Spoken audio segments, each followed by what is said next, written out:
And when you knock us down, we're going to get up. And on the way up, we're going to bite a kneecap off. Go ahead and say it, Ed. Go Tigers! When I woke up this morning, I was feeling pretty dangerous. You like that? You like that? F it. Jamar's down there somewhere. The New Orleans Saints select Marcus Davenport. No! Splash Brothers. Yeah. It's playoff. Keep going, Brace. The playoffs? Don't talk about playoffs. If it doesn't fit, you must acquit. That'll have the biggest fantasy impact on this upcoming season. And like I talked on the last pod, something that we're going to be doing new this year, we're going to open up every pod with a word of prayer prior to the pod, and then we're going to jump right on into our sponsors. But first, I just want to thank the good Lord for everything that he's given us, for this ability to bring you this pod and to enjoy and fellowship in this wonderful sport that we call football, and to be able to enjoy fantasy football that we do and to talk about it. Without him, none of that would be possible. And just please let us continue to glorify his name and live for him, Lord. In your name we pray. Amen. And we're going to jump right on in. I want to thank first our sponsors, Big Reed BBQ, Automotive Detailing Solutions, This Little Piggy Barbecue Food Truck, and Mimi's Children's Boutique. Several of these that are set up are in locations around Jackson Parish, mainly out of Jonesboro. And you can get Big Reed Barbecue at several places. But I'm going to highlight Big Reed Barbecue a little bit and focus on them on this pod today. Big Reed Barbecue started as a family recipe in 1986. Their mild flavor is right on time, and their spicy is just enough heat.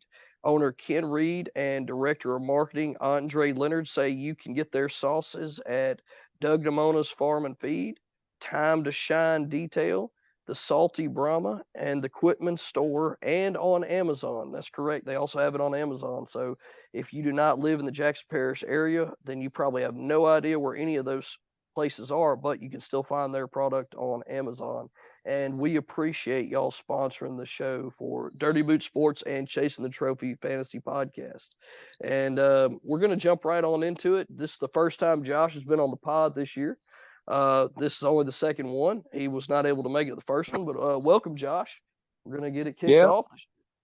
I'm been ready for this. Yep. It makes it real. It really does, man. Like when we start it's doing almost pods, here. That's right. I'm telling you, to be here before we know it. I know when Clay messaged me right before I was about to go on vacation, hey, when do you want to kick off? I'm like, oh my gosh, it's already here. And I've been excited, ready to start the new season.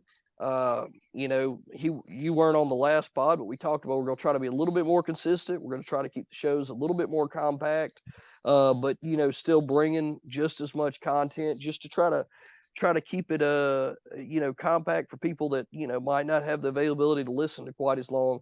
We could talk all night. You and I, we've talked about that before. We could talk about fantasy football for days. But we're going to try to keep it short and sweet. Some of the most important information that we think that y'all need to know to help you win your fantasy football season. And we're gonna jump right on in, and we're gonna cover a couple of each position at quarterback, running back, wide receiver, and tight end. Players that are in new places that we think have the most effect on your fantasy, on their fantasy relevancy this year. And now, when you first hear that, you think about positive impact, but that is not the only thing we're talking about today. We also have a couple players that we're talking about today that we think their impact will be negatively affected by the locations that they've either been traded or signed at, and the personnel around them. But we're going to jump right on into it. I'm going to let Josh kick us off with his first or most important quarterback move of the offseason. Well, probably not only the most important quarterback, but probably the most important move of the whole offseason and I'm sure you and everybody in the country has Aaron Rodgers as their number one, without a doubt, move. He's just going to change the whole dynamic of the team. He considered to have an off year last year. Yep. I think this change is, fueled him. Definitely. I think he's going to come out slinging the ball. He's got the weapons this year that he didn't have last year. The team seems to be going the right direction. Should be a really good year for Aaron Rodgers. Honestly, and I watched a little bit of the preseason game, the first one that was on, and they interviewed him, and I promise you, I seen him smile and joke more on that one interview than I probably have in the last 2 years of him at Green Bay. Like, he really just seemed to be having a good time. And they made comment about that on the telecast, and I really think that youthfulness of that team has kind of reinvigorated his, I guess, love for the sport. I was talking to somebody the other day, and they were like, I just wonder why Aaron Rodgers didn't restructure, because he took a pay cut and restructured his contract for the Jets when he went there. And somebody was like, well, they were talking about it on 97.7, and they were like, well, why didn't he do that for the Packers? And I mean, I can only speculate, but to me, I can think that he didn't do that for the Packers. For one, him and the GM didn't get along at all. He voiced his displeasure with them and asked for them to fire him. I mean, and people forget about that. 2 years ago, he said, he made some kind of comment to a reporter somehow and asked if, he said he wished they would move on from it, essentially. And then not only that, but whenever he did voice his concerns about the team, they did not acknowledge them, or it didn't seem like it to me in the moves they made consider his opinion at all. And if you're a franchise quarterback, I mean, why would you help a team out that doesn't want to help you out? Yeah, they never seemed to do anything to help him. They never drafted anybody to help him. It was always defense. Yep. Then they go and slap him in the face and get a quarterback. Early traded up. Early quarterback. Mm-hmm. And think of the offensive player they could have got him at that position, you know. And paired him with Devontae Adams or an offensive lineman even, that high. But instead, you get rid of Devontae Adams and then don't really get him anybody to help. That's exactly right. And I get like, well, he should have done that for Green Bay, but I really don't. Like, if you're not going to scratch my back, I'm not going to scratch yours, Exactly. And especially with somebody with his talent. I mean, that's like if the Colts would have just been like, to heck with Marvin Harrison. We don't care that you like throwing to him so much, Peyton Manning. We're going to trade him and let him go. And you can just, you can deal without him way back, and I mean, or something like that. I don't know. I feel like that he garnered at least a little bit more respect and consideration with what he could do in Green Bay. Now, I don't want people to think that I'm a big Aaron Rodgers fan. I'm really not. I'm really honestly not the biggest fan of him, but I do think that they could have treated that situation and that chemistry with him and the team a little bit better. And I think he's going to really, and we all know he's I don't know about you, but with his play, he seems very vindictive. Like, and I really see him coming out guns a-blazing proving off a of point. This move. Exactly. Because you remember whenever, I think it was 3 years ago, the year before he won the MVP, they said that he looked like he was somebody said publicly, he looked like he was on the decline and he was never going to be the same quarterback. And then he comes out and, man, what was it? That's one of his better years. Yeah, 40-something touchdowns, like single-digit interceptions, 4,000, like an undisputed MVP season. And that was, I think it was one of the years that Breeze had such a good season, but Rodgers just had a little bit better. And I mean, and he just seems like this move, I think it's really going to benefit him. They're going to be a scary team. And I think he's also like, a lot of people are associating to like when Manning went to Denver, when Favre went to Minnesota. I think this is going to be better than that, because it seems like he has a better team than what those guys did when they left.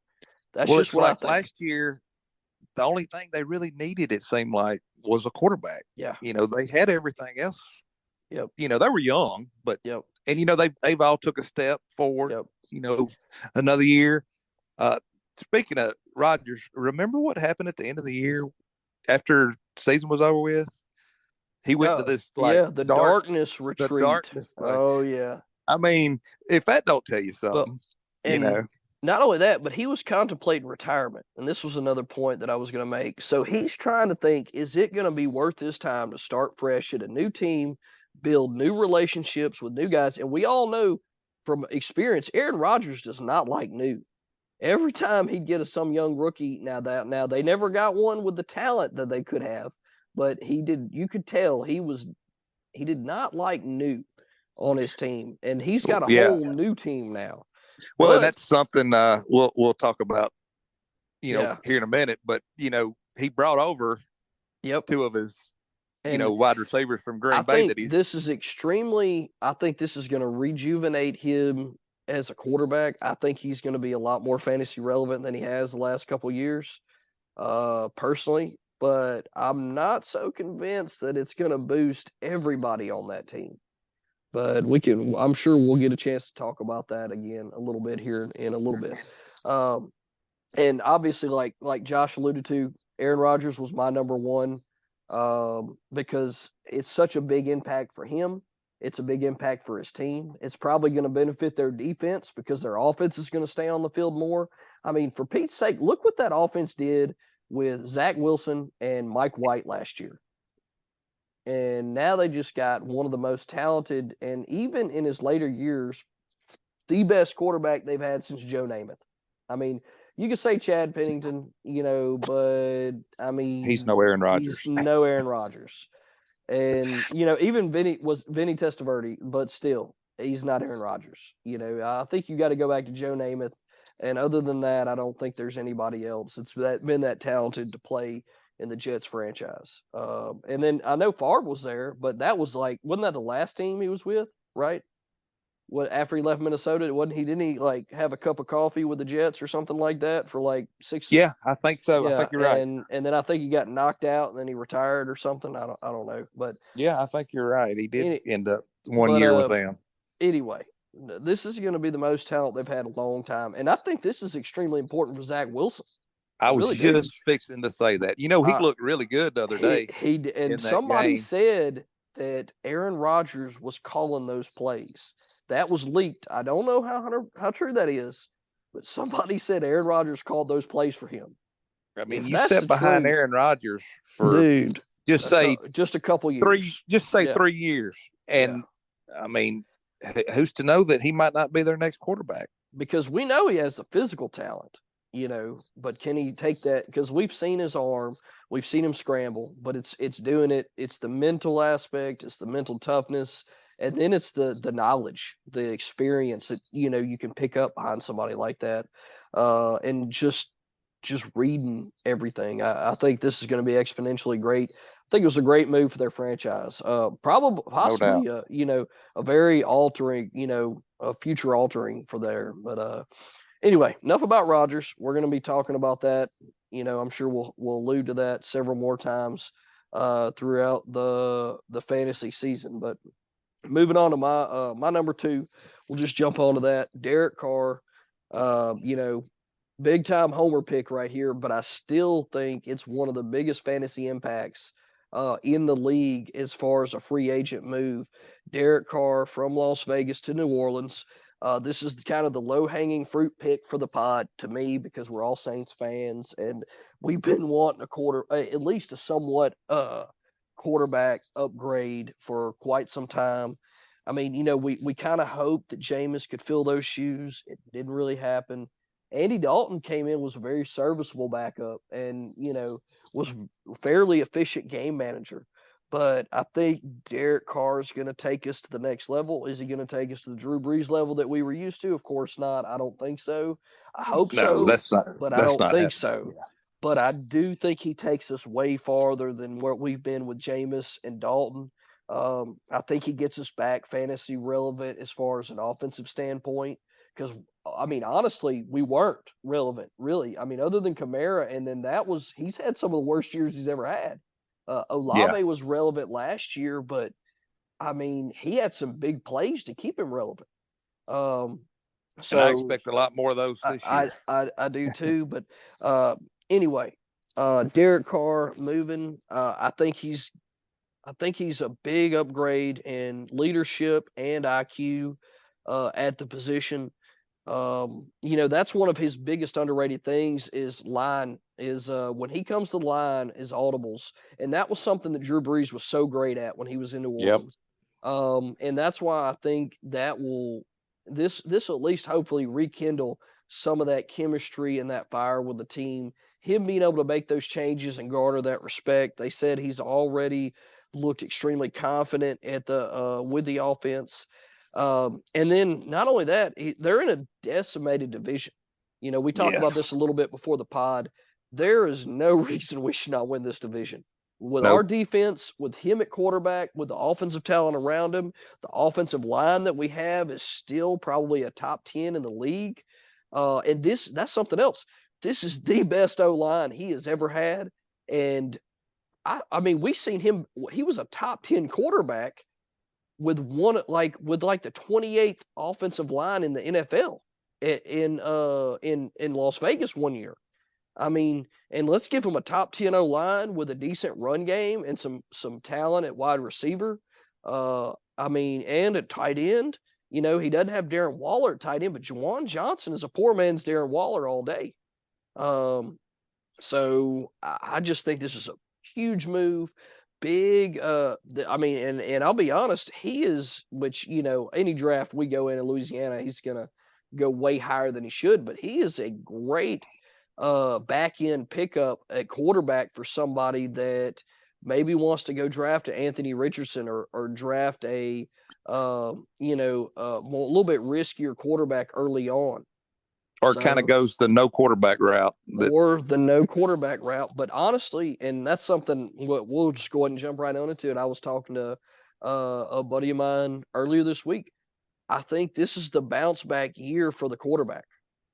I know last year it was off, but there's way too many good quarterbacks and way too many good situations this year for them not to be relevant like they were in the past.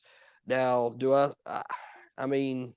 I just can't see it being like it was last year where all these quarterbacks weren't as relevant as they were in the past. I think we have a big bounce back at quarterback this year.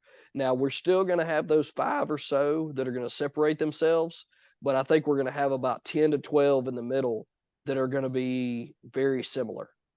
I really do. I think we're going to get back to that this year. There's a lot of good quarterbacks and a lot of good situations this year with a lot of good talent around them. And we already see the league is getting more offensive driven. And I think we're going to see those quarterbacks bounce back this year. But anyway, that's my number 2. I think it's going to be a big move. It's going to be a boost for that entire offense. Well, of course, that was my number 2 also. Yeah. I mean, those are the two biggest impact players. Those are the 2 biggest impact players. And also, guys, at the end of the pod, we're going to go over some moves that happened that we don't think need to be elaborated on quite as much as these. So if there's any other quarterback moves that happen that, you're like, oh, well, they didn't talk about this guy going here. We'll talk about them very briefly at the end of the pod, but these that we're going through right now are the ones that we think are the most relevant. So we want to get this at the beginning of the pod, and then we'll briefly go over the rest of the moves that we've gotten jotted down at the end of the pod. And then that'll pretty much wrap up our quarterback moves. There's one more thing I was going to say about Derek Carr. Go ahead. Yeah, shoot for it. They, a lot of people talking about, taking on this big contract. But if you look at it, with what these quarterbacks are getting now, the crazy money, this is going to end up being a pretty good deal for the type of player you're getting. And we've seen in the past, the Saints know how to structure contracts for quarterbacks. With Drew Brees, you can't tell me they're not using some of the same principles to pay him, but keep that money off the salary cap. Drew Brees, they figured that out a long time ago. And that's where I think Derek Carr realized that when he came in and visited with them. These guys know how to structure my contract where I get paid and we can keep good talent around me. I think that's going to be a huge play too. And that's why the Saints they were able to stay so relevant with a talent like Drew Brees and pay him and keep all those players around him. That's a great point. That contract is going to benefit us. And I think he's our quarterback until we find our franchise quarterback. And they say that rookie that's in camp right now is looking good. But I don't know how many times I've heard that out of so many situations where a rookie looks and dominates training camp, and then they get in the real game and honestly they look terrible. But I hope that's not the case. I hope that's not the case. I think his name's Harding, if I'm not mistaken. Let me double check that. That way I won't lie to y'all. Yeah, I think it was like Jake Harding. Let me verify that because I've been reading about him, and I just keep every time I read through it, I read through and I think rookie. Man, they don't even have him listed on these two depth charts yet. Yeah, Jameis is still the number 2, I'm assuming. Yeah, he is, and he's going to be and he's a very serviceable backup. Yeah, he's a great talked backup. About embracing that backup role. You can make a lot of money in NFL as a backup quarterback. Oh yeah, Matt Flynn can tell you that in a heartbeat. But moving on through our quarterbacks, let's roll right on into running backs. Who's your number one running back impact move there, Josh? All right, so my number 1 is David Montgomery. Yep. Coming from Bears where they stacked the box on him. Yep. They knew they were going to run the ball. Yep. He's going to get a lot more open lanes. They're not going to have so many people up on the line. Yep. And he's getting the Jamal Williams role, which last year, double-digit touchdowns. Yep. They love to run the ball. I think if I might be wrong about this, I think the Lions had more running back fantasy points than any other team. I have no doubt because Swift and Williams were like what I know there were two top 20 running backs. So if you have two with top all the 20 running backs on Williams one team, yeah, definitely. So and I think he's better than Williams. I just don't think he's been on the right team. Completely he can agree. Catch the ball. Completely he can agree. catch the ball out of the backfield, which he didn't do it a whole, but he can. I expect, a big year from him. Yep. I kind of think that move's kind of been under the radar a little bit, and I think, go ahead. I think that coach, he kind of got rid of some that were there and went out and got his own players, and he didn't go get David Montgomery not to use him a lot. Yep. And something I was thinking about, and I'm right about. See, Jamal Williams was 28. David Montgomery's 26. In running back years, it seems like he's been in the league forever, but he's only 26. 26. That's because he's been friggin' stranded on Alcatraz, Chicago Island over there, getting just hammered. And people forget this Lions offense is going to be a top 10 offense. Like there's no way they don't take a step back with what they've done in the offseason, and their personnel and their coordinators, and it's going to be a top 10 offense again. I think, they put up buku of points last year. Jared Goff was I think he was a top 10 quarterback, if I'm not mistaken. He was at least right there at the end of, 9, 10, 11, somewhere in there. He was right around that. And it's not changing. They have done nothing but add. Yeah, they lost DJ Chark. Okay. He was in, sorry, that was he was there last year. Yeah, because I think I drafted him. But anyway, so they didn't lose anybody significant. They lost Swift, they drafted Gibbs. They lost Williams, they signed Montgomery. It could be argued that both of those signings are upgrades over what they had. I think it is. Very reasonably. Yeah. So Swift couldn't stay healthy. That's exactly right. And Montgomery, Gibbs, to me, seems like a better back. And they're saying Gibbs might be one of the most talented running backs out of the last 5 years. And you think about who that covers, that's high praise, So I think great choice.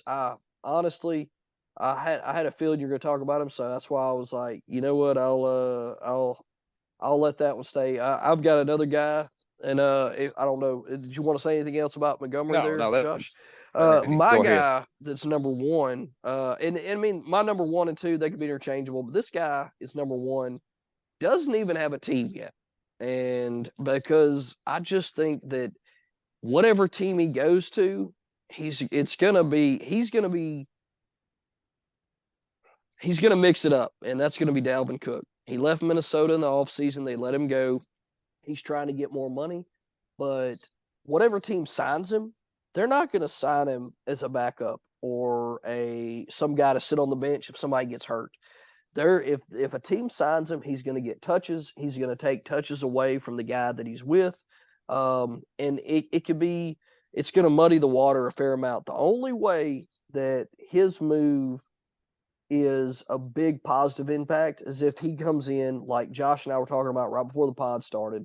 If he comes in right when there's an injury, if there's an injury to a major running back, they sign Dalvin Cook. This is going to be one of the biggest moves of the offseason, because he's going to come in. He's going to be able to take on a bell cow workload immediately. We've seen him do it in the past in Minnesota. Yeah, he's been banged up a little bit, but we've also seen him produce enough fantasy-wise in 12 to 14 games to be a top 10 running back, even though he missed a couple games. So the list of teams that are interested in him right now, it's pretty much been about the same the whole time. It's been the Jets, the Dolphins, and the Patriots. The Patriots, they got Ramondre Stevenson. He goes there. We all know what's going to happen if he goes to, New England. It's going to be a split backfield. Neither one of them are going to be the most significant, relevant, running back out there. Same thing if he goes to the Dolphins. He'll probably be the one, but you're still going to have Mostert, Jeff Wilson looming right behind him, getting, taking touches away, and goal line touches probably here and there. And then if he goes to the Jets, Breece Hall is expected back in week 1. He hadn't returned yet. He's looked really good in his rehab, but right now he's projected to be back in week 1, without a doubt, if not get some snaps late preseason.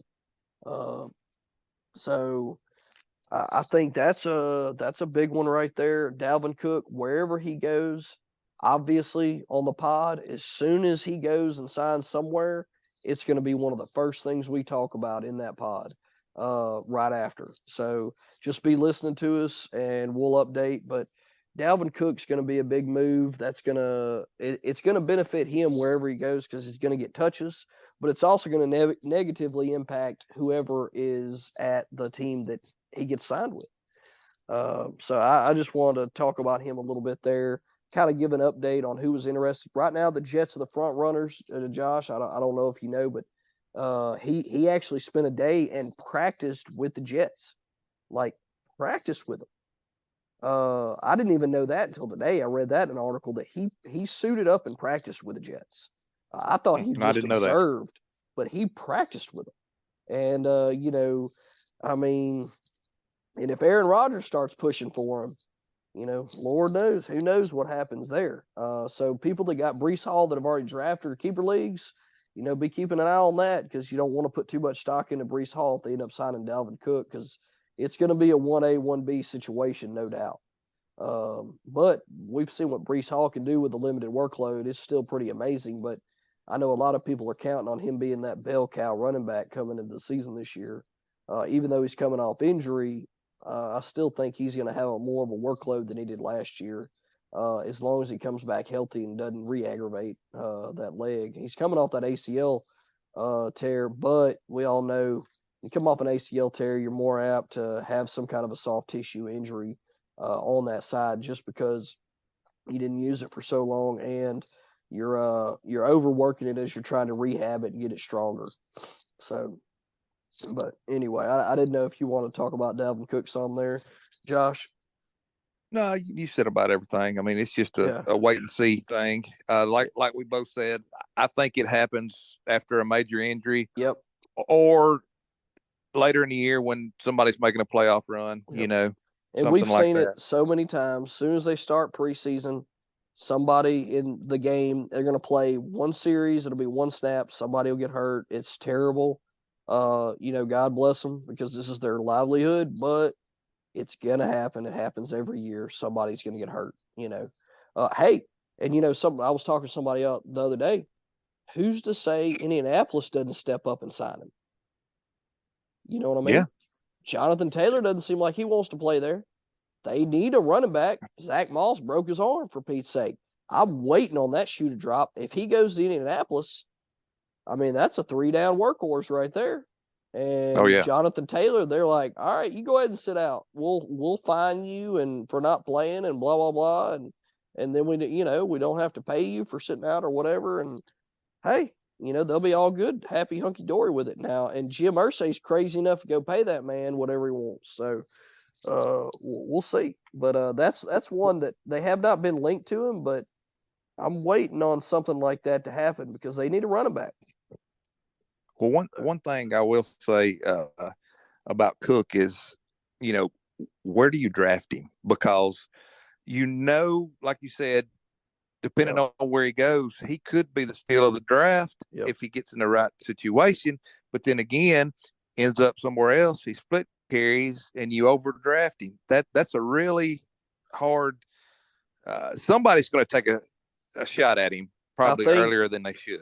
Yep. I really think it depends on how you draft. If you go running back early, like first round, you go stud running back, I think you can't let him go past fourth round. I really don't think you can. I think you got to take a chance on him because if you get a stud running back and he lands in one of those good situations and you got two stud running backs and then you got two stud wide receivers that you picked round 2 and 3, I mean, you're looking at a rock star team right there.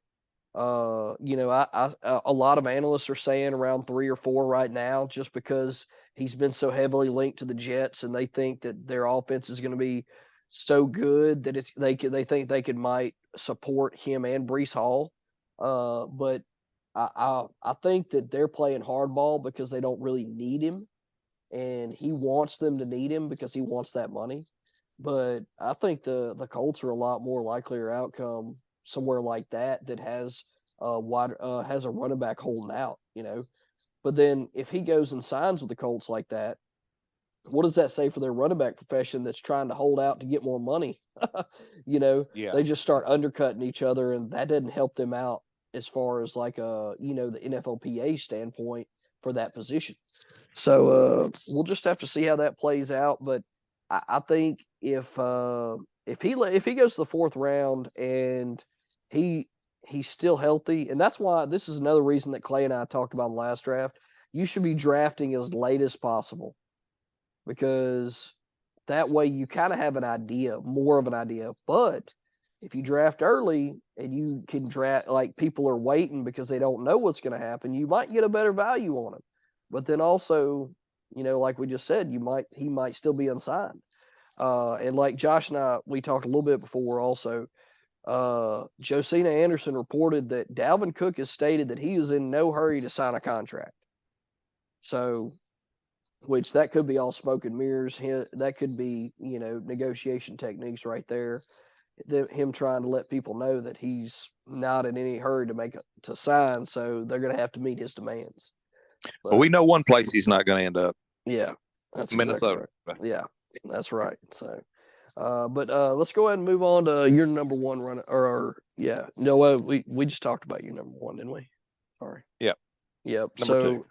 Let's go ahead and move on to your number 2 running back there, Josh. My number 2 is Miles Sanders.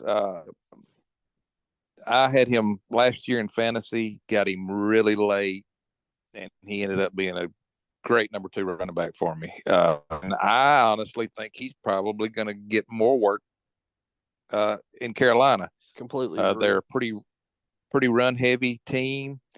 And then you not only that, you got a rookie quarterback, and what do they like to do a lot? Dump kind of dump off to the running ball. Exactly. So, and they paid him a pretty good contract for running back for 4 years. They didn't bring him in there to set him on the bench. I feel like he probably gets 60%. Yep. Of the running back snaps, which in NFL now is a lot. Yep. I feel like he probably surpasses possibly if he stays healthy, and that is a thing with him. Mm-hmm. Which you can say that about every player in NFL. That's right. You can't go into the draft worried. There are a few players, that I'm leery of, but you can't go in with somebody like him that had a great year last year worrying that he's going to get hurt. So little bit on his contract here, just to throw in there: 4 years, $25.4 million with $13 million guaranteed. That is a great contract for a running back. And Miles Sanders at 26 years of age out of Penn State. 26 years. So still fairly young, like we're talking about. But anyway, go ahead, Josh. Sorry, I was just going to throw that in there about the contract for you. Yeah. So he's there till he's 30. They're gonna run him into the ground. That's right.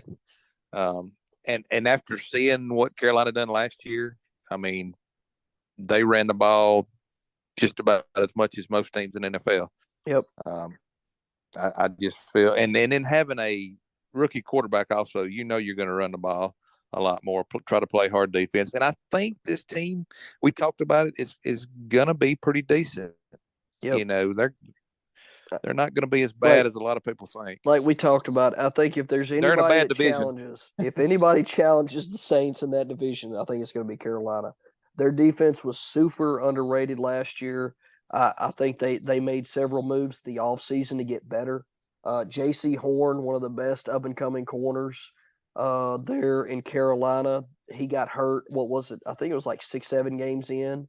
But one of the best cover corners in the league coming back. He should be healthy. I haven't really looked at that yet. I haven't dove into defenses. That'll be coming later on in our pods. But really underrated defense there. And anyway, I didn't mean to interrupt you there again, Josh. But no, that's about all I had to say. Anyway, and so Miles Sanders was my number 2 also. Josh and I talked about that before. Both of us think it's a really underrated and really overlooked move in fantasy. I think he is a great, great value, which I guarantee you as draft season goes, and that's the only thing about waiting with your draft. ADPs get a lot more accurate. Right now they're kind of crazy all over the place. You can get, if you draft now, you get crazy values. You can have a really good team. You can also draft and 3 players on your team can tear their ACL in the preseason. So that's also something you really don't want to happen. So, and to me, it's better just to do your homework and wait on your draft. But to me, Miles Sanders, what else is there to say? He leaves a really good, heavy running offense with a good offensive line and a good quarterback. But he's in a timeshare constantly, and they only run the ball. They never throw the ball to him hardly at all in Philadelphia, and goes to an offense where he's going to be a bell cow. We have seen what Chuba Hubbard and Blackshear have to offer, and it is not near what Miles Sanders can offer. And then not only that, something else that I was talking to Josh about before the pod is they have a really underrated offensive coach hire in Frank Wright. They bring in Frank Wright, who was the head coach for the Colts when Jonathan Taylor was the number 1 fantasy running back in the league several years ago. And you cannot tell me that he's not licking his chops to have a running back the caliber of Miles Sanders on his team.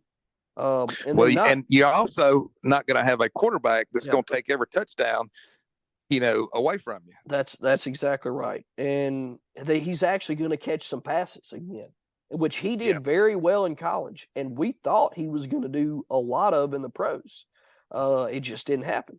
But there has been mentions of him being used like CMC in Carolina again. There's been people talking that they plan on using him like they did. Now, obviously, he's not as talented as Christian McCaffrey. I'm not saying that. But if he can get that kind of volume and workload, an easy top 10 running back with just the workload. Get him, I think, probably late 5th rounds where he's going. I'm not 100% sure. I'll give you an ADP in just a second. I got him, I want to say 9th round last year. Oh, he was going so late last year. I mean, everybody was out on him big time. So, right now ADP is 60. Okay. So you're looking 10-team draft, 6th round, right at the end of the 5th round, 6th round. End of the 5th, early 6th round. Yeah. Man, if you can get him early 6th round, you cannot pass him up. Especially if you go wide receiver heavy and you get him as your RB2, you can't complain. I don't want to get too much into drafts, but with the running backs, That's right. will be left in the Yep. 5th and 6th round, you Yep. can definitely go wide receiver heavy. Yeah, and that's something we'll talk about that later. That was going to be something that's going to be on a future pod. Y'all just have to keep listening to hear us talk about that. But there's going to be a lot of good info on that part of the draft. We're going to try to do a maybe not necessarily a mock draft, but we're going to go round by round and pick some of our favorite players in a future pod that we're going to talk about. But that's later to come. But that's going to pretty much wrap up Miles Sanders for us, guys. He's going to benefit a lot going from Philadelphia to Carolina. That's a big move for this offseason. And Josh and I both think that's going to be one of the more underrated fantasy moves for the season coming up. And that's going to wrap up our running back moves that we think are extremely important. There's several other ones that are and will be important. And we'll talk about a couple of them, like I said, at the end, but those we think are going to have the most impact. Moving on to our wide receivers, Josh, what wide receiver do you have at the top of your list? Number 1, I got Calvin Ridley. Yep. With the Jags now, set out a whole season last year. Now we'll say he was with the Jags last year, but he didn't get to play. So he didn't play. Yeah, the right. move was made last year. Yes. It was, but he hadn't stepped on the field with him. The fantasy impact is this year. That is exactly right. So those of y'all sticklers out there, cool your jets, okay? We know he was with the Jags last year, but he didn't play. So the fantasy impact is going to be this year, and that's what we're talking about. So anyway, go ahead, Josh. I just want to calm some people down there. Well, he should be the number 1 target on what should be a pretty good offense this year. It's definitely. If Lawrence takes another step forward, they could be really good on offense. And they say in camp he is looking great, so fast, which, I mean, his body's healed up. He was kind of having some injuries towards the end with Atlanta, and I'm sure he's motivated to, setting out. But definitely.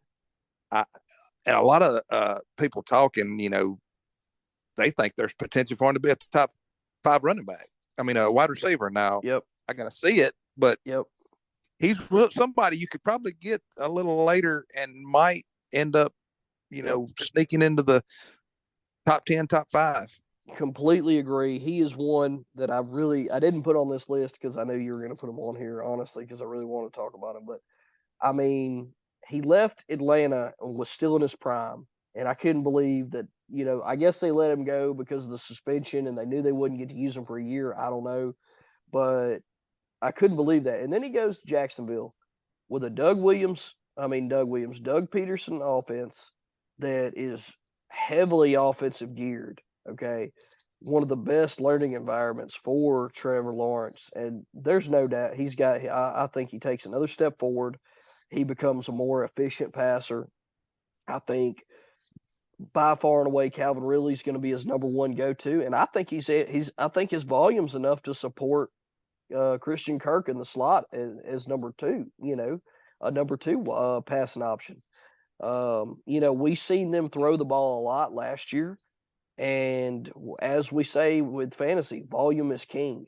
And if they continue to throw the ball a lot, I think there's no doubt that he could be a top 10, top 5 wide receiver. A lot of people think 5. I think 5's a little bit of a stretch personally. Me too. With some of the studs that we have. I mean, when you start throwing Chase, Jefferson, and Kupp, that's 3 right there. And then you take the whole league and say, I can't think of 2 other ones. It's a little bit of a stretch for me, but top 10, no doubt. I think he's easily a top 10 wide receiver. And definitely underrated move. Where Devontae Adams said that he was a top 3 running back or wide receiver. Yeah, I think he forgot about them other 3 guys because I don't think he's better than those 3. He might. No, I don't either. He was, but not anymore. I mean, unfortunately, that time has passed for him. He might prove us wrong, but I doubt it. I just don't see there's any way that he passes any of those top 3 wide receivers that we just talked about. But yeah, I completely agree with you there, Josh. Was there anything else you want to say about Calvin Ridley?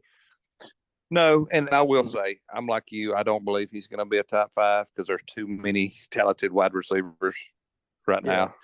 But bottom end, top 10, top Yeah. 15, Yeah. definitely could see that. Yeah, I think top 10 he could easily sneak in there, and I think top 15 without a doubt. I think even almost an average season for somebody of his, they said his route running looks extremely crisp, and they just say he looks like he hadn't missed a beat the whole time. And we forget, like, he's been there. He's been training in Jacksonville. He's been watching. Heck, him and Trevor Lawrence have been hanging out, and he's been throwing passes to him the whole time.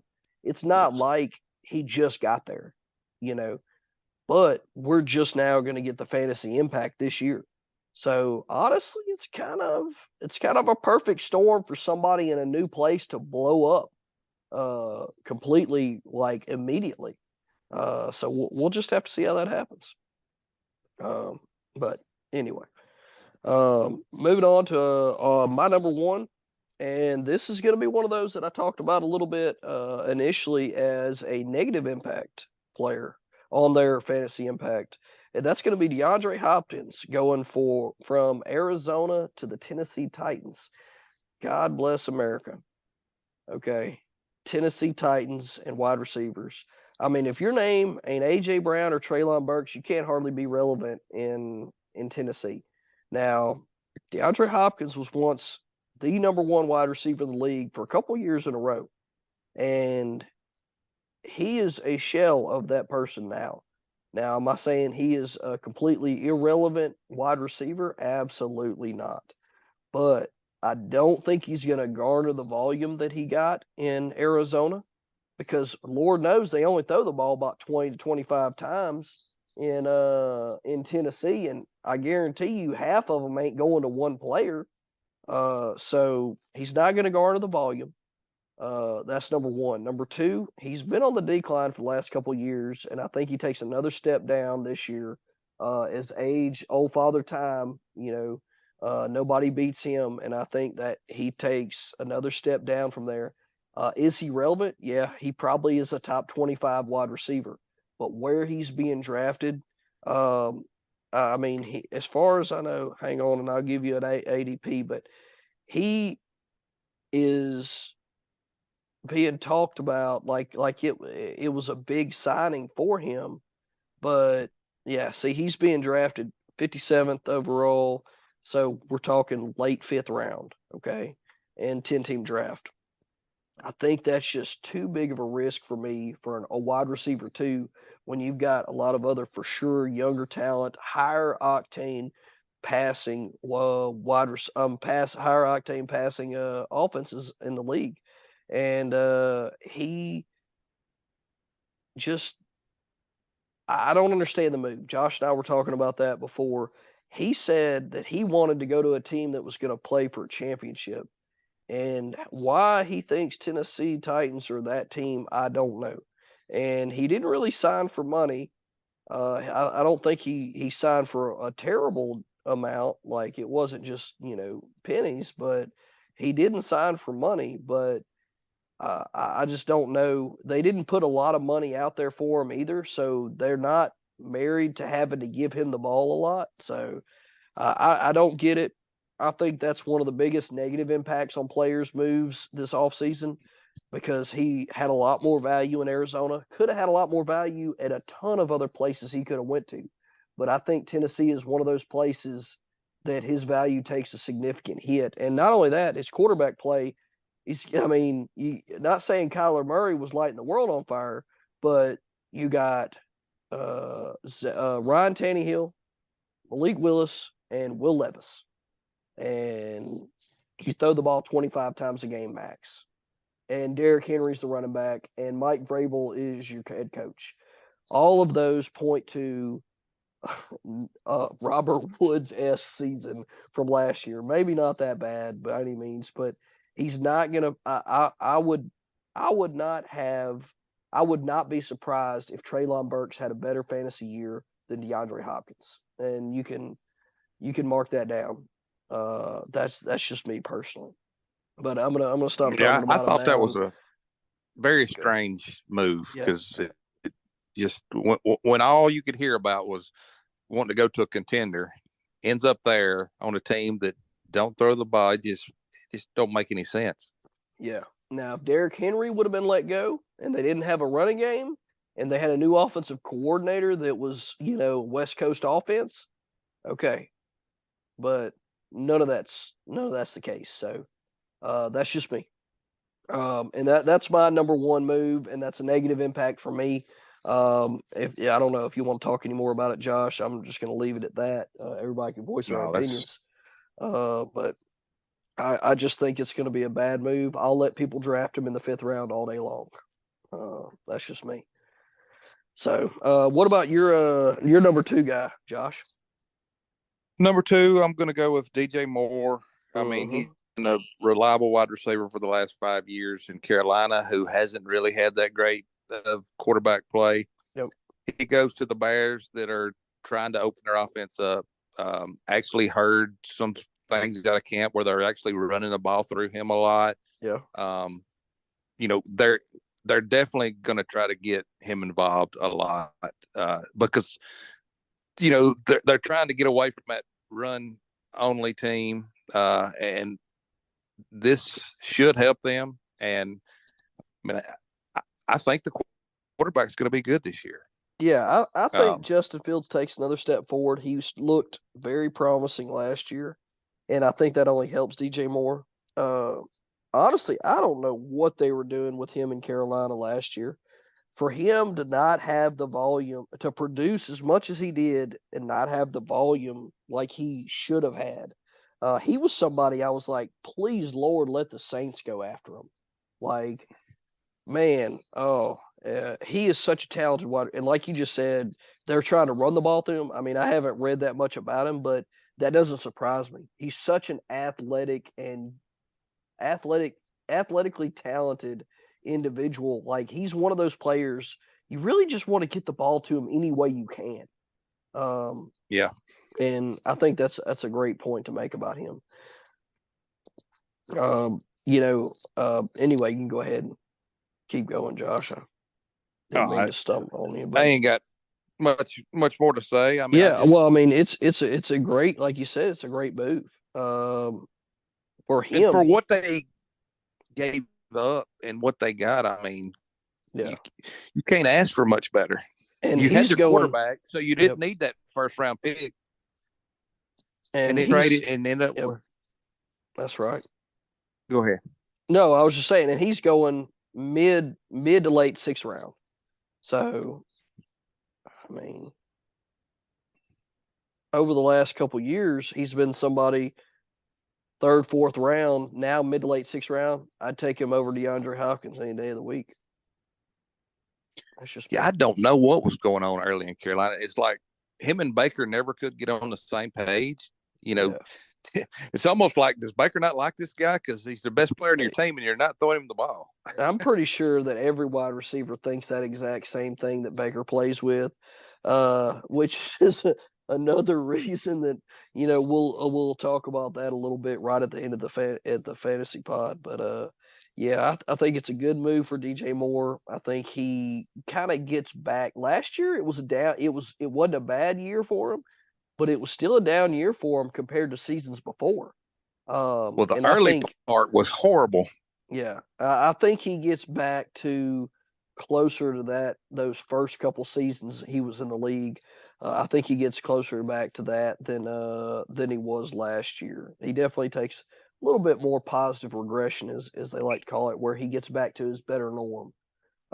Now, depending on the leap that Justin Fields takes, I think depends on how good he is. If Justin Fields makes a big leap, then, I mean, there's that's not out of the realm that he could be a top 10 wide receiver. But I don't know if he's quite there yet. One thing about Fields in college, Fields wasn't a passing quarterback. He rarely ran the ball, so he can pass the ball. There's no question about his arm talent. I think it was just a lot of busted plays and stuff last year. Those yardages he was getting running the ball was mostly busted plays. He was just making something happen. It wasn't like he was taking it up the middle and running with it. And Chicago's offensive line has been one of the worst in the league for years.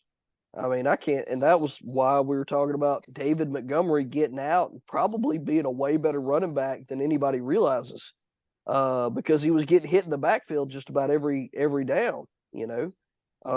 So I know they made a few signings and a few improvements, which they do that every year, and it still seems like it comes out terrible. But maybe it gets better if they give him a little bit more time. He can sit back and throw the ball a little bit more. I guarantee you they don't want him running 10 to 12 times a game, even though us as fantasy analysts do, because we know he's going to get like 100 yards every game rushing. But I think they make some strides, and like you say, he's not a bad passing quarterback by any means. A lot more polished at it than several quarterbacks that are just drafted this year that are going to be starting in offenses. I think that this is a good move for him because they're committing to him, saying, "Hey, we're going to give you weapons, and we want to see what you can do. You know, we're going to support you. You know, something Aaron Rodgers never had." But anyway, so but yeah, anything else you want to talk about DJ Moore there? No. All right. Moving on to my number 2. It's going to be Juju Smith-Schuster. Honestly, this is a pure volume-based move for me. Goes from Kansas City to New England Patriots. And if people don't realize, Jacoby Myers departed from the New England Patriots, and then they signed Juju Smith-Schuster to the same role. I don't know if anybody remembers, but Jacoby Myers was a fairly fantasy relevant and important wide receiver for the New England Patriots for the last couple of years. Not one that's going to be a top 10 probably, but definitely easily be a top 15 wide receiver.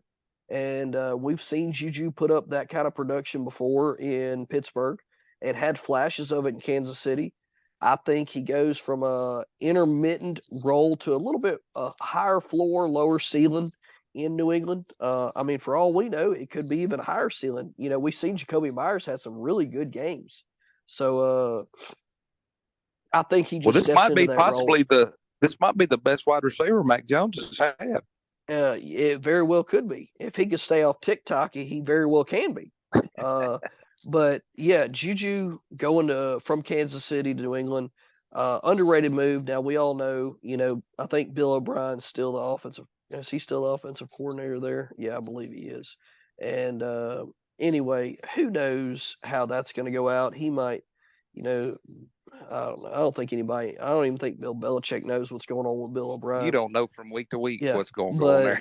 But Mac Jones is a serviceable quarterback when he has time with a decent offensive scheme. We've seen it.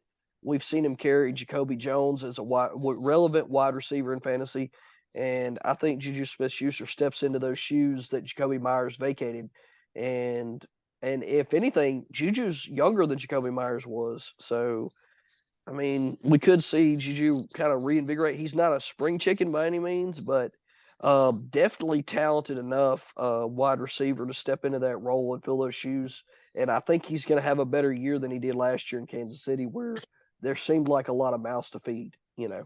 Well, he had a pretty good year, but did. He just didn't get the volume because if your name's not Kelsey, they're spreading it all over the field. That's right. And I think he gets a little bit more concentration in the New England offense, which I think it makes him more of a fantasy relevant player this year. So, anything else you want to add about that? No, I kind of like that. You know, that's nobody you want to. I don't know where he's going. I don't figure he's going. You know, where in a draft too high. Hang on, and I'll tell you real quick because I got all that pulled up right here. I was looking at some of that while we were talking about it. Man, one pick 120. Pick 120. Wow. Way down there. I mean, I'll take him at 120 any day of the week. Any day of the week. Good. I mean, the volumes. I mean, Jacoby Myers was getting targeted 10, 11 times a game last year. You know, they weren't exactly. It's an upgrade, I believe.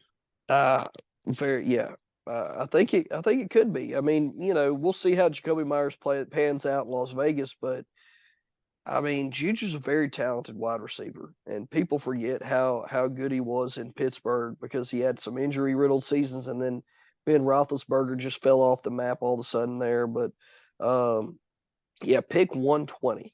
I'll take him that late in the draft as my wide receiver 3 with wide receiver 2 upside and play him at my flex. Man, that surprises me. Yeah, but that's what ADP on ESPN right now is at 120.6. So, but yeah, so good value right there, I think personally. And that's going to wrap up our wide receivers right there, guys. We're going to roll right on into our tight ends. And Josh, I'm going to let you go with your number 1 tight end move that you had down. Yeah, I just have one tight end on my list, and that's Evan Ingram. Yep. He's health, the big concern with him. You say Evan Ingram, or you meant? I meant Darren Waller. I was about to say. I knew we talked a little bit before the pod, and I was like, I think you mean Darren Waller, but I don't want to speak. I told you I was winging it tonight. No, you're good, but yeah, Darren Waller. Anyway, Darren Waller. You're exactly right. Health is he's got the talent. There's no doubt. Definitely. Some of the best hands of any of the tight ends out there, but that lingers over him. He rarely makes it through a season without being hurt. Yep. But I think he's in the perfect place because, I think he's the number 1 target. Yeah. In New York right now. I think he's he's got the best hands on the team with the Giants. But are you willing to take a shot on him with the health issues? Yep. But other than Kelsey, he's probably the other tight end I could see that's going to lead the team with a chance to lead the team in targets. Yep. Now Kelsey definitely probably will. But if he stays healthy, he's an easy 3 or 4 tight end, easy. Completely agree. And he was my number 1 as well. Just a little preamble there. I heard an analyst talking on a pod. I think it was day before yesterday, or maybe it was yesterday, and they were saying that that day in practice they were running a scrimmage against the defense, and in the first series, Daniel Jones threw 7 passes. 5 of those passes went to Darren Waller, and the other 2 only went to other people because they pulled Darren Waller out to get a breather. And they say it's been like that all camp. We know he's got the capability. He's one of the most athletic tight ends, if not the most athletic. Because you could argue that he's more athletic than Kelsey. He might not be a better tight end than Kelsey because of the offensive scheme, but you definitely could argue that he's more athletic than Kelsey. And you said, I think he's the only other tight end in the league that could be the number 1 tight end other than Kelsey in the league and lead their team.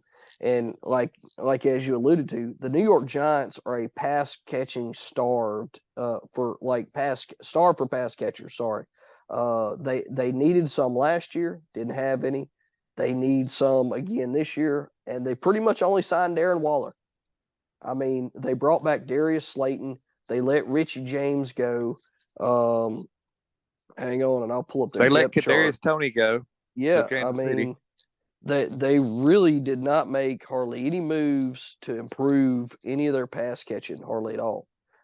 So there is no reason to think that he won't lead their team. Like we were just talking about. So he was my number 1 also. Let's see. Speaking of that, I think I heard, did they change the turf in New York?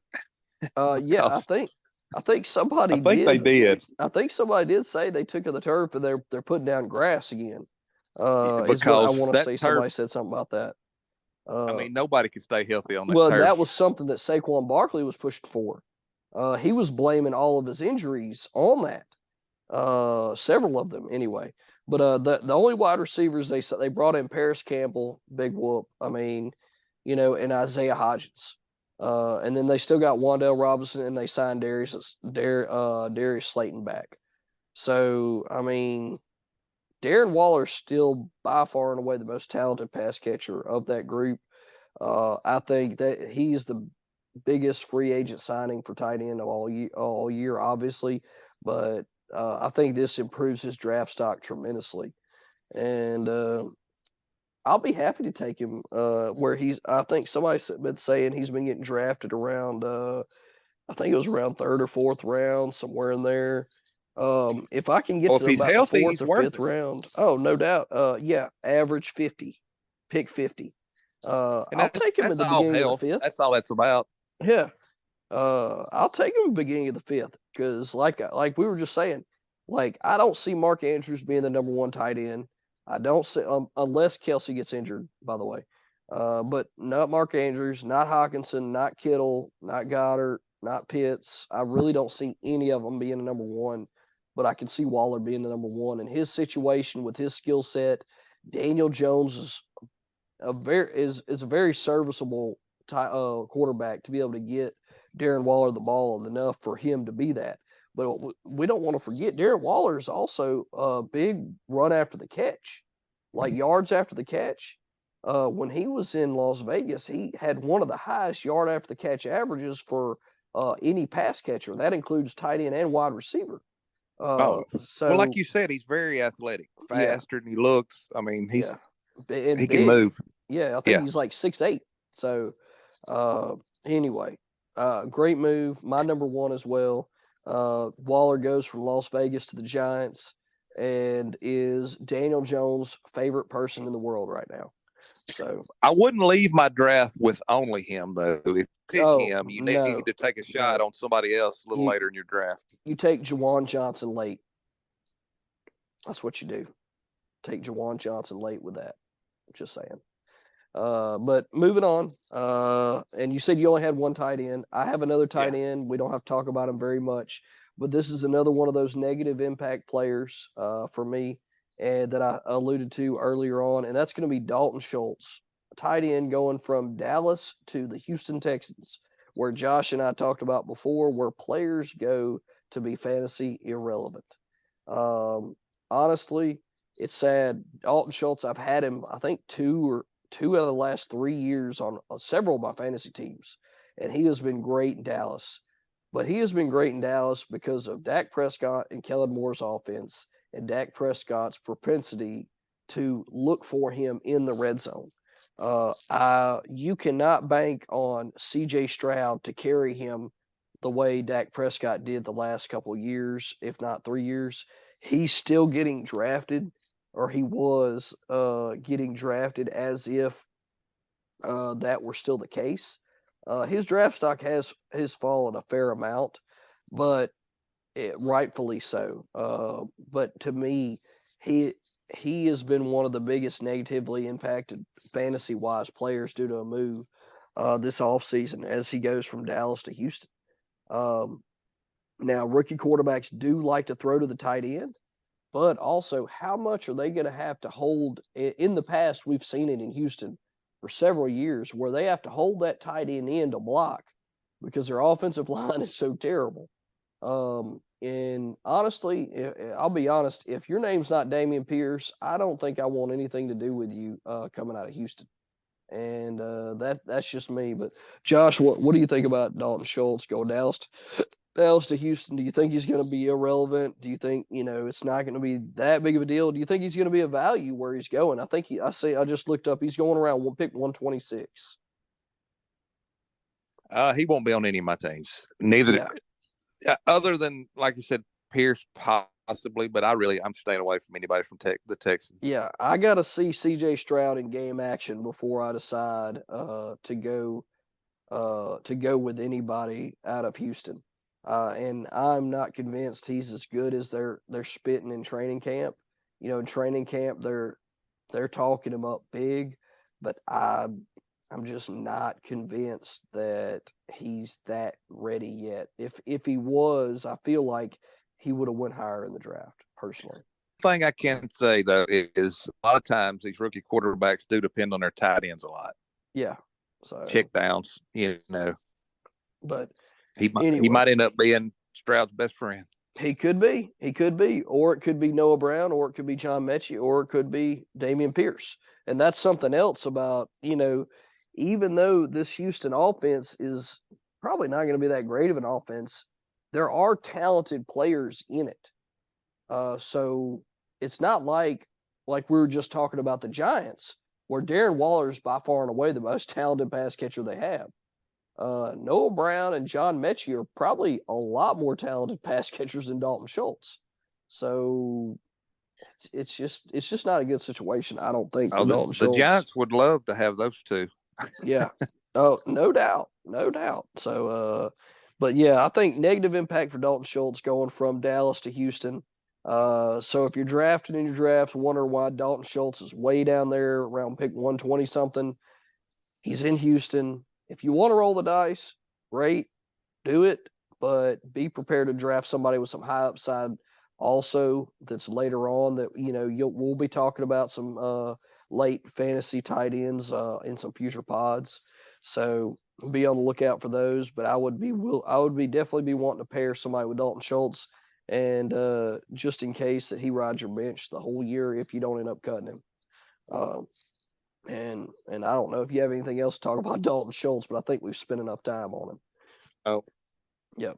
And then we've got one little bonus player for you here that is not a quarterback, a running back, a wide receiver, or a tight end at all.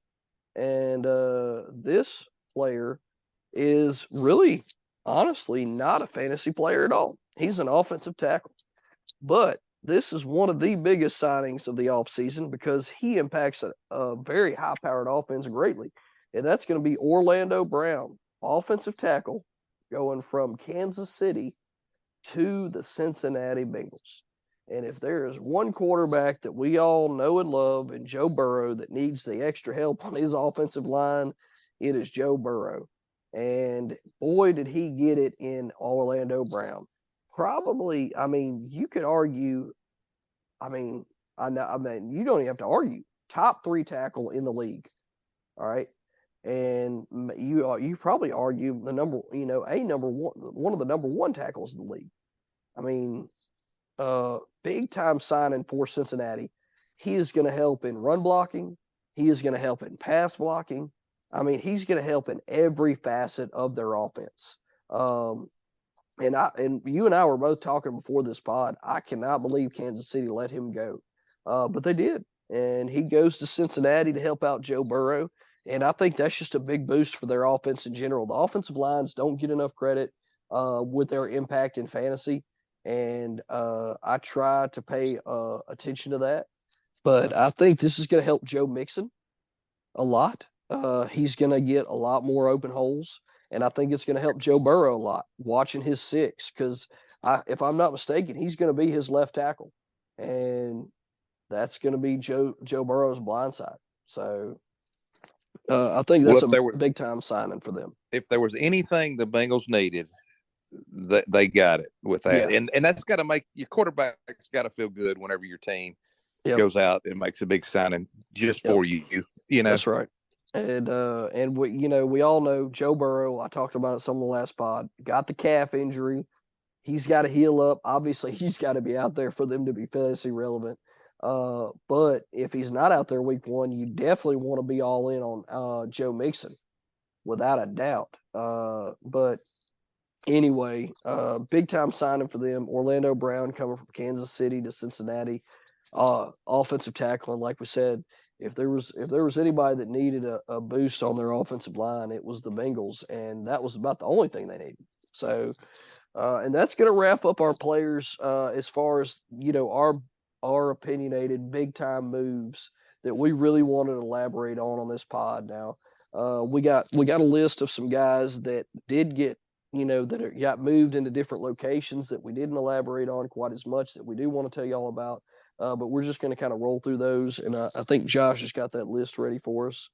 So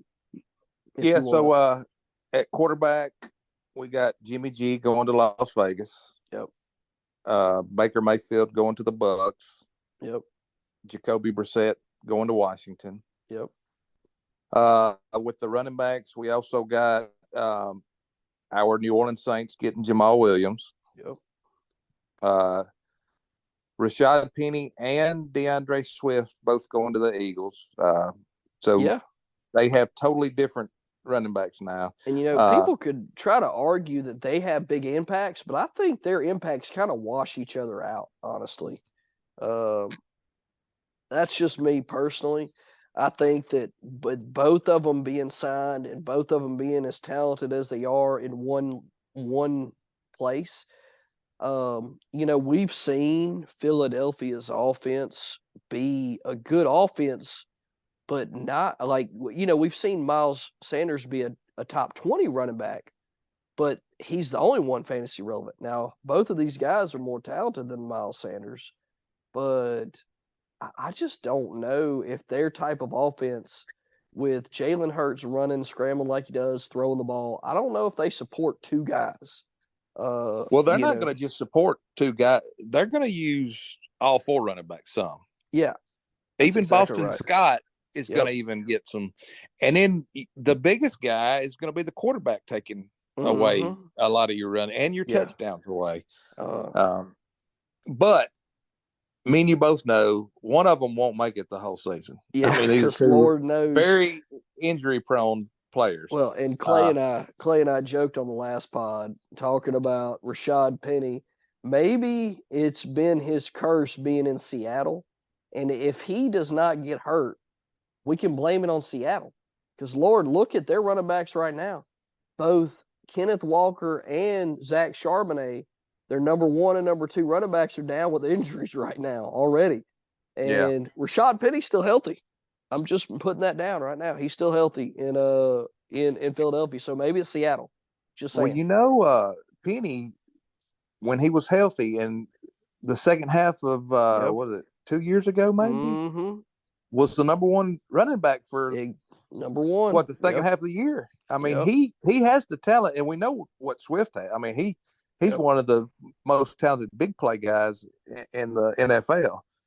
But there's a lot of mouths to feed. And I think they balance it. I mean, I don't think it's out of the realm to say that each one of them only gets 10 to 12 touches a game. That's it. I think they each get 10 to 12 touches. Your third string guy gets 5, and then Jalen Hurts takes the rest between running and throwing.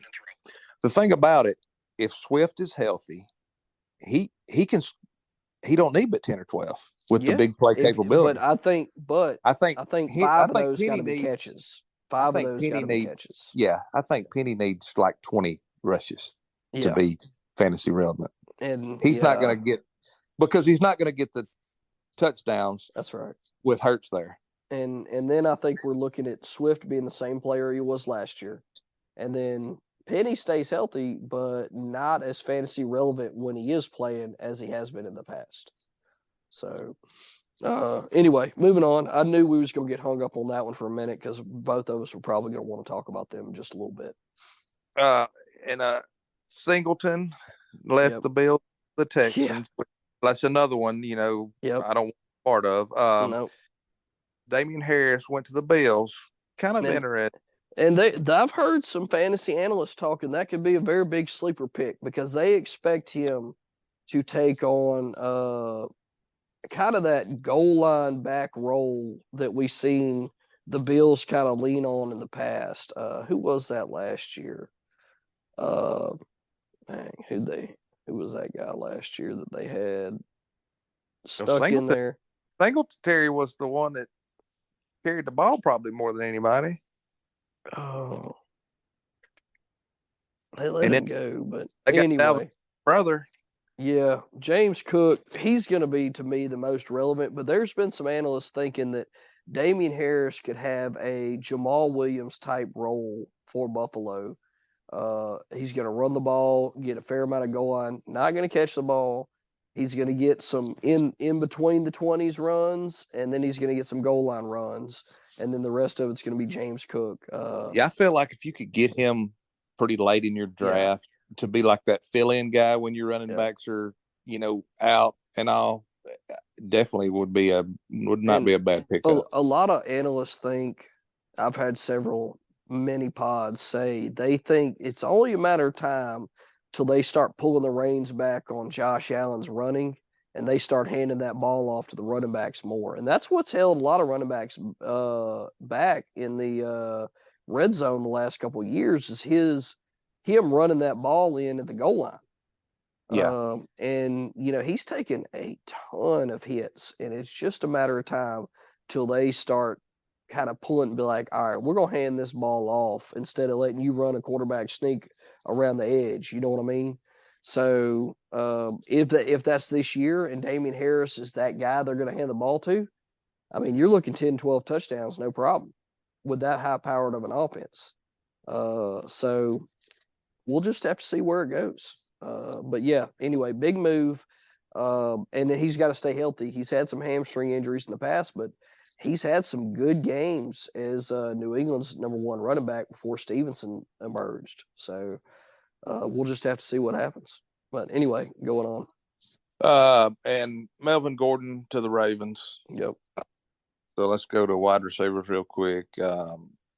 Brandon Cooks to the Cowboys. Yep, that was one I almost talked about. I really did. That's a great NFL pick. I don't know how fantasy relevant that's going to be. I mean, he's going to get as close to 1,000 yards every year. I mean, that's just him. But I felt like I think it's a great NFL move.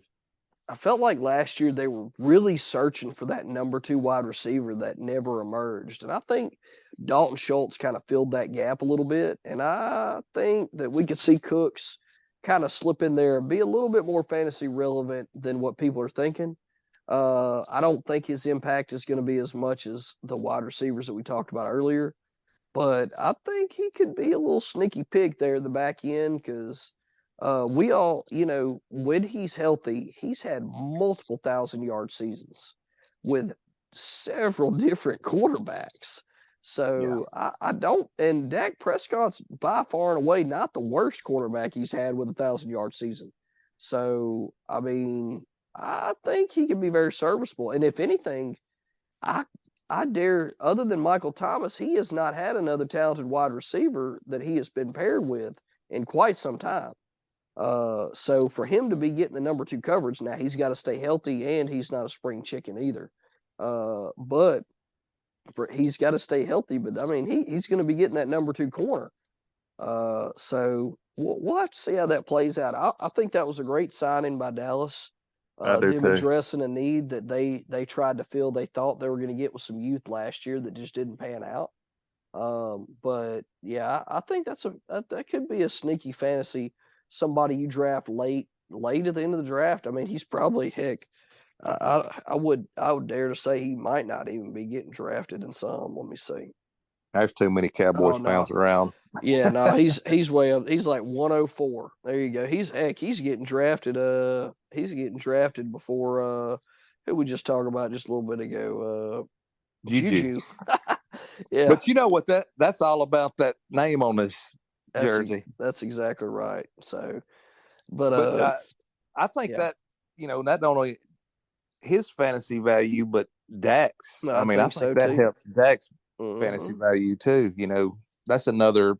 You can probably add another 500-600 yards to his.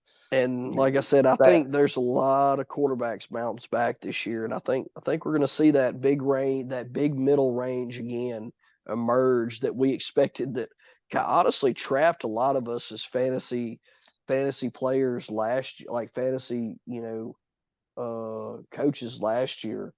That kind of trapped us because we all passed on those high guys and went for that high up, that mid-range floor. And then we all got trapped because there were several of us that had the Dak Prescotts and the Russell Wilsons that just fell flat on their face. Or Trey Lance. I mean, all these guys that were supposed to be good mid-range guys that just did not pan out. And Aaron Rodgers. I think those guys come back this year, and we have a lot safer floor in that mid-range of quarterbacks. But anyway, moving on. All right. Finishing up. Elijah Moore to the Browns. Yep. Good move.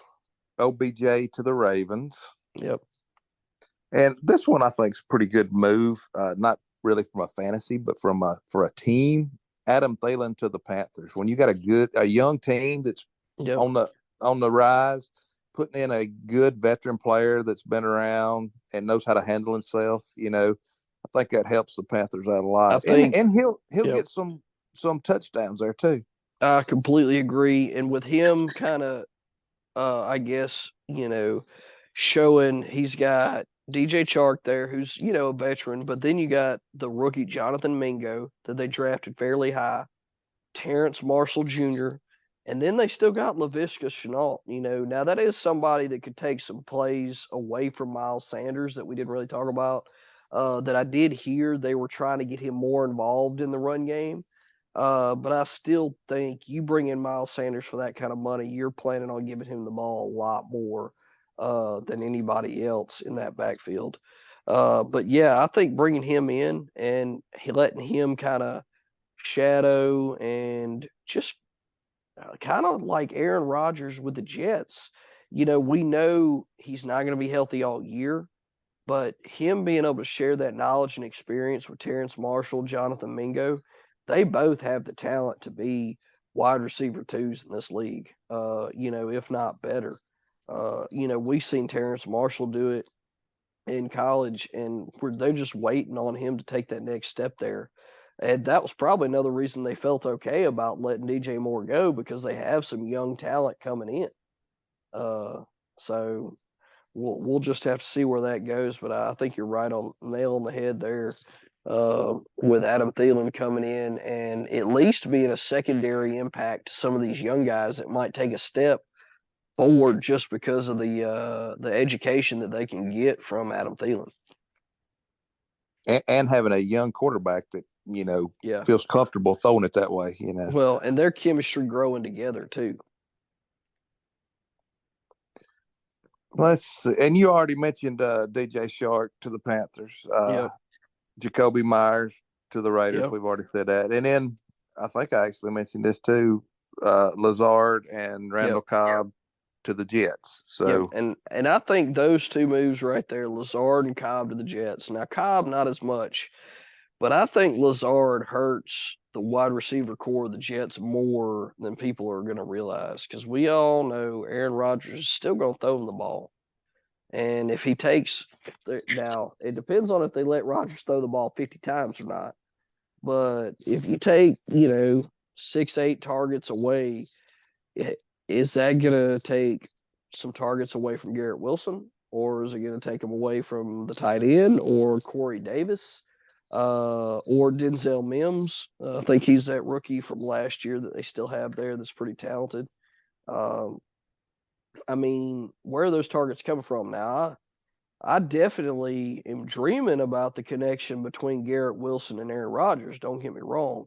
And then you got Mecole Hardman there. So I know Kyle is extremely high on Garrett Wilson, which I want to dream about that connection between Rodgers and Wilson. But you can't forget about the chemistry that Lazard have. Now, does that mean Lazard's going to be the number one? I don't think so. I just don't think that it's going to help Garrett Wilson. Then you got Mecole Hardman coming in. They're going to get the ball to. And then Corey Davis, probably one of the worst luck is you want to talk about somebody, you want to talk about a comparison for, a good wide receiver in Tennessee. Poor Corey Davis was there for years, and he was he was a first round pick wide receiver coming out that, the talent, the build, the athleticism, and never had a quarterback and never had a running offense because he was there with Derrick Henry the whole time. So, and still hasn't had a great quarterback until now with Aaron Rodgers. Dude, I bet that dude's probably on cloud 9. And he could emerge. He's had some games last year where he was better than Garrett Wilson in the game. So I think there's a little too many variables there for me. One thing about Rodgers in his past, he usually finds that one wide receiver that he really likes, though, and he feeds them. He does, but is it going to be Garrett it'll be? Wilson? I don't know. Am I going to put my second round pick on Garrett Wilson for that? I don't think so, man. I just can't. Now, next year, after Now you see what after we happens. know, that's right. But we'll just have to see. You could end up coming out looking like a genius if he does do that. So, All right, let's go through these tight ends real quick. Yep. All right, I think I got about 3. Mike Gesicki to the Pats. Yep. If that don't just sound like somebody that should be playing for the Pats. I almost listed him on the list, and I was like, you know what? I got a feeling that he's going to be talked about.